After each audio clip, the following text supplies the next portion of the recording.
Good morning সবাইকে, good morning. এখন Dubai বাজে 5টার সময় কত সুন্দর চাঁদ দেখা যাচ্ছে।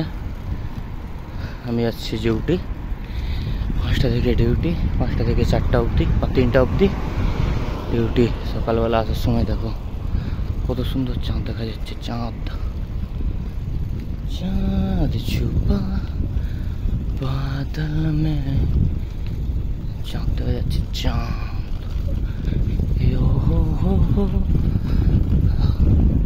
ভোরবেলা মৌসুমটাই অন্যরকম থাকে, খুব ঠান্ডা মনোরম পরিবেশ।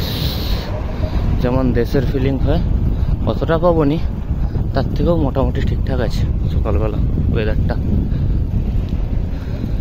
चाँद छुपा बादल में, ये मेरा साइकिल है, हम जा रहा हूँ ऑफिस सुबह सुबह। या चलो टाटा बाय बाय।